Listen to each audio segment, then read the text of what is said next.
Assalamualaikum warahmatullahi wabarakatuh. Saya Muhammad Labib Muzaffar. Saya di sini selaku moderator dari kelompok 9 yang akan menerangkan tentang bab haji dan umroh. Adapun di sini kita akan bertemu dengan 6 pemateri. Pemateri pertama yaitu yang bernama Mbak Uswatun akan menerangkan tentang pengertian haji dan syarat wajib haji. Kemudian pemateri kedua yang akan dibawakan oleh Mbak Zahro. Tentang apa? Tentang rukun dan wajib haji sampai rukun dan wajib umroh. Kemudian pemateri ketiga di sini kita akan bertemu dengan Mbak Sofi yang akan menerangkan tentang ihram, mikot, dan tawaf. Kemudian untuk pemateri keempat kita akan bertemu dengan Mbak Zuhratul Aulia yang akan menerangkan tentang sa'i dan wukuf.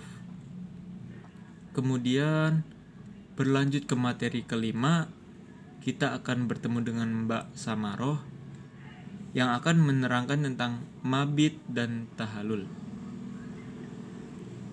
Dan yang terakhir, pemateri keenam, kita akan bertemu dengan Mas Fajar yang akan menerangkan tentang penyelesaian haji dan tawaf wada. Dan saya di sini selaku moderator meminta maaf atas segala kekurangannya. Kami ucapkan terima kasih. Selamat menikmati video kami. Bab 9 tentang haji dan umroh. 1. Pengertian haji. Pengertian haji dapat ditinjau melalui dua segi, yaitu dari segi bahasa dan istilah. Haji menurut bahasa berarti menyengaja untuk mengunjungi, sedangkan haji menurut istilah berarti mengunjungi Ka'bah untuk beribadah kepada Allah dengan beberapa rukun, syarat dan kewajiban tertentu, serta dikerjakan dalam waktu tertentu pula. Haji merupakan rukun Islam kelima yang wajib dikerjakan oleh setiap muslim, baik laki-laki maupun perempuan, apabila telah memenuhi syarat-syaratnya. Adapun kewajiban haji bagi setiap muslim hanya sekali dalam seumur hidup. Yang kedua, dasar hukum haji.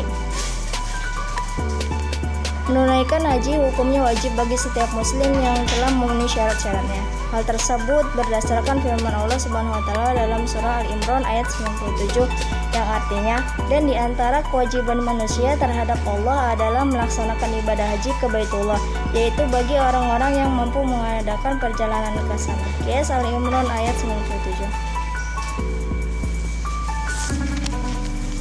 Yang ketiga yaitu keutamaan haji. Rasulullah SAW bersabda, yang artinya dari Abu Hurairah radhiyallahu anhu bahwasanya Rasulullah SAW bersabda, dari umroh ke umroh itu adalah penghapus dosa di antara dua umroh itu, dan tidak ada pahala bagi haji yang mabrur kecuali surga.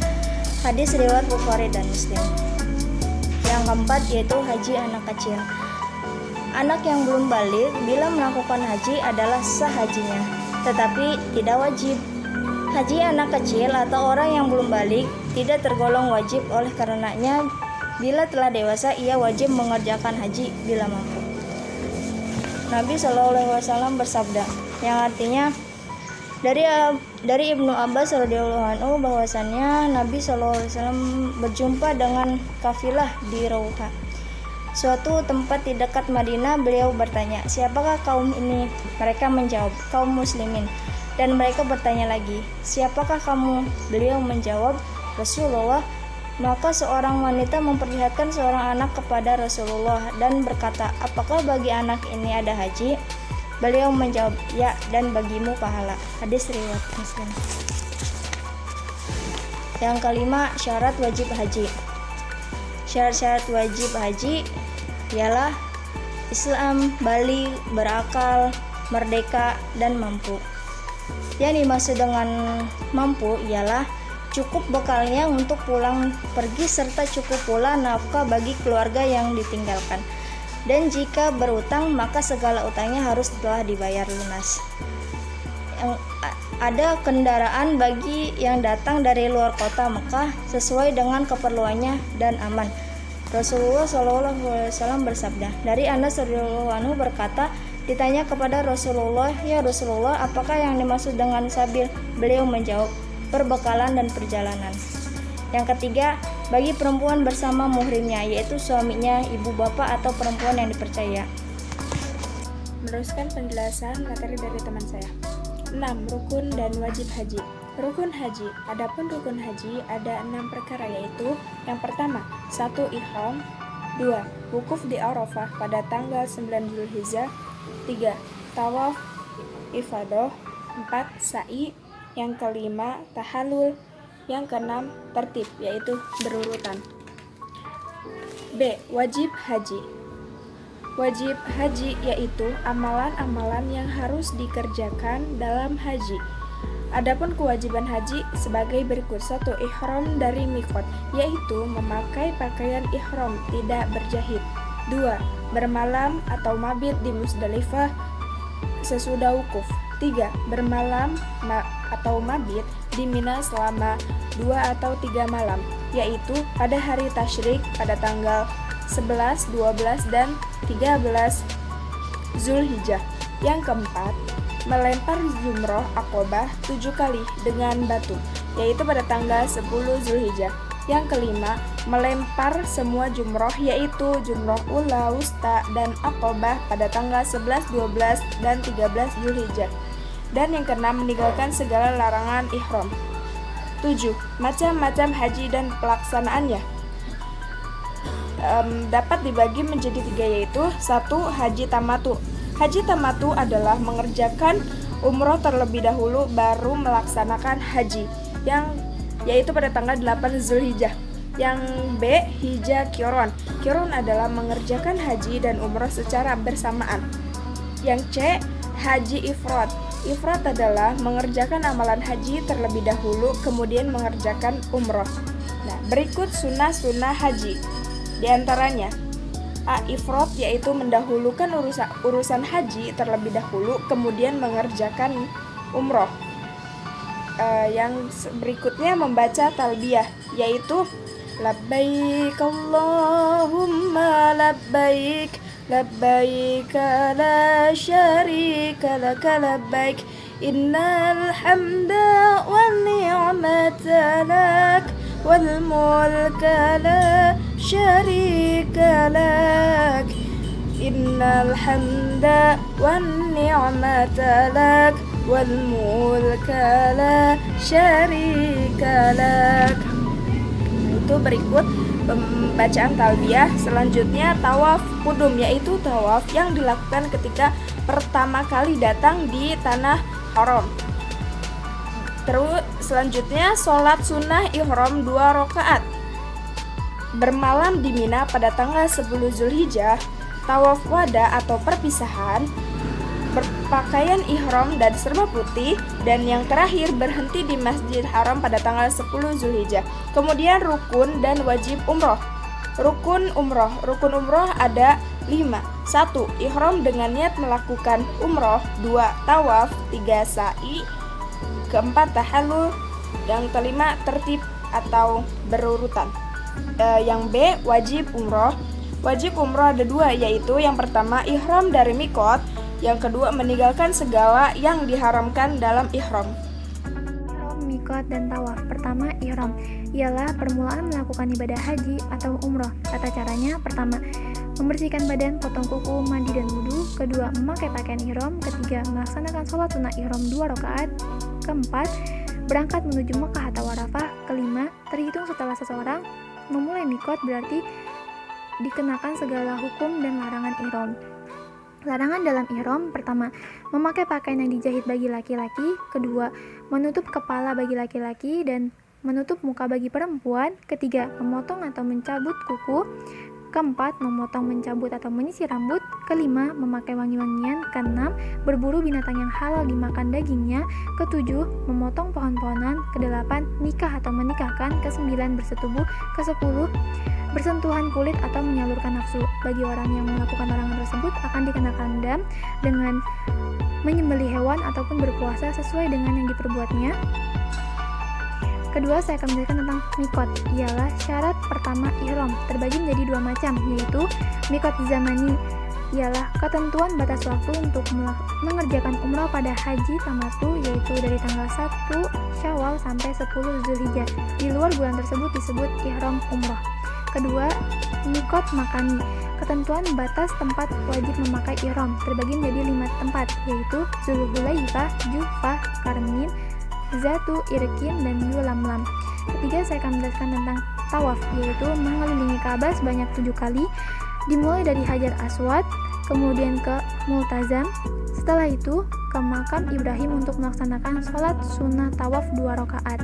Tawaf sendiri terbagi menjadi 5. Pertama yaitu tawaf umroh, kedua tawaf ifadah, ketiga tawaf kudum, keempat tawaf wada, kelima tawaf sunnah.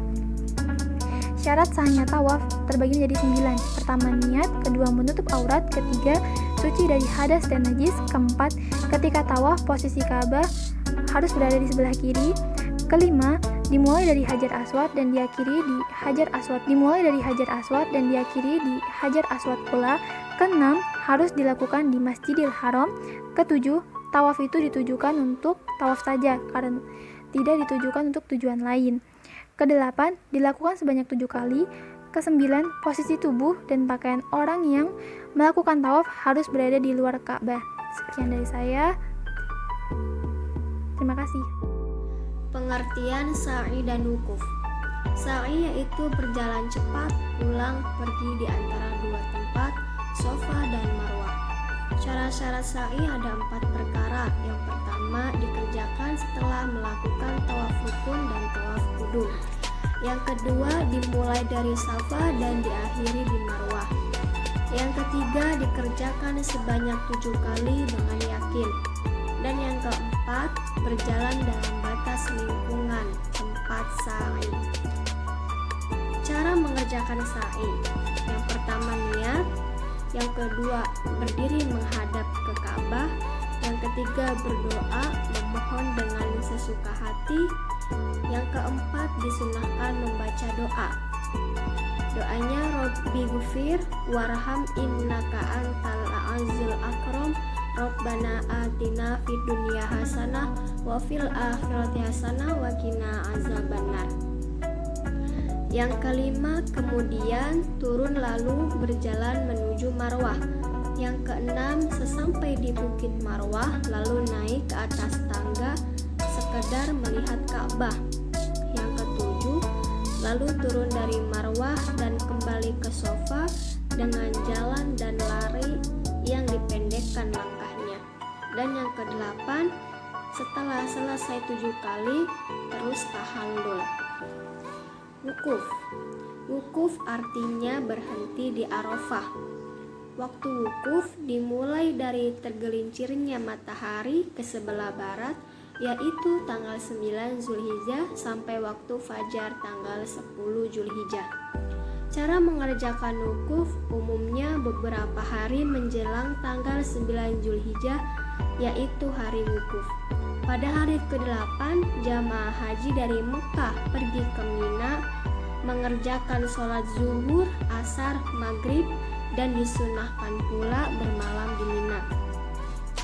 Setelah waktu sholat zuhur, maka tibalah saatnya wukuf. Berdoa pada waktu wukuf itu sebanyak-banyaknya dengan hikmat, memperbanyak istighfar, memohon ampun dari segala dosa kecil maupun dosa besar. Menjelaskan tentang mabit dan tahallul. Bermalam di Musdalifah termasuk rukun haji, walaupun hanya sebentar. Pada tanggal 9-10 Zulhijjah waktu maghrib, jamaah haji siap-siap meninggalkan Arafah untuk menuju ke Musdalifah. Setelah sholat subuh, kemudian pergi ke Masjidil Haram untuk berdoa, tahlil dan tasbih serta membaca talbiyah untuk selanjutnya pergi ke Mina. Sewaktu di Musdalifah disunahkan memungut batu untuk melempar jumroh. Melontar jumroh Aqobah termasuk wajib haji. Jika telah sampai di Mina, terus melontar jumroh Aqobah sebanyak 7 kali dengan lontaran batu yang tepat mengenai sasarannya. Melontar jumroh dilakukan setelah terbit matahari. Tiap-tiap lontaran disertai bacaan Bismillahi wallahu akbar. Setelah di Mina pada tanggal 11 sampai 13 Zulhijjah hari tasyrik, jamaah haji diwajibkan melontar 3 jumroh untuk tiap-tiap hari, dimulai dari jumroh ula, kemudian jumroh wusta, dan akhirnya jumroh Aqobah. Ketika melempar jumroh diisyaratkan hal-hal sebagai berikut. A. Melempar dengan 7 batu dari satu persatu. B. Dimulai dari jumroh yang pertama, kemudian yang kedua, dan selanjutnya jumroh yang ketiga Aqobah. Yang dilemparkan harus batu, sebab selain batu tidak sah. Bagi orang yang berhalangan melempar jumroh, hendaklah ia mencari wakil untuk melemparkan jumroh, walaupun harus membayar. Tahallul. Tahallul yaitu suatu cara mengakhiri atau keluar dari ihram. Tata cara tahallul. Setelah selesai mengerjakan syai, maka dilanjutkan tahallul, yaitu memotong rambut kepala setidaknya 3 helai dengan alat apapun. Bagi orang laki-laki sunnah rambutnya dicukur habis, dan bagi wanita menggunting ujung rambut sepanjang jari. Beberapa penyelesaian ibadah haji. 1. Menyelesaikan rukun haji. Setelah melempar jumroh Aqobah dapat menyelesaikan rukun haji, yakni kembali ke Mekah untuk tawaf ifadah, tawaf haji, kemudian sa'i untuk haji. Pelaksanaan tawaf ifadah dan sa'i untuk haji boleh dikerjakan pada hari-hari sesudah tanggal 10 Zulhijjah. 2. Menyelesaikan wajib haji. Bermalam di Mina merupakan salah satu dari wajib haji, yaitu menginap 3 malam 11, 12, dan 13 Zulhijjah. Pada jamaah haji harus berada di Mina 3 malam, dari malam ke-11 sampai dengan malam ke-13 Zulhijjah, yang disebut hari tasyrik.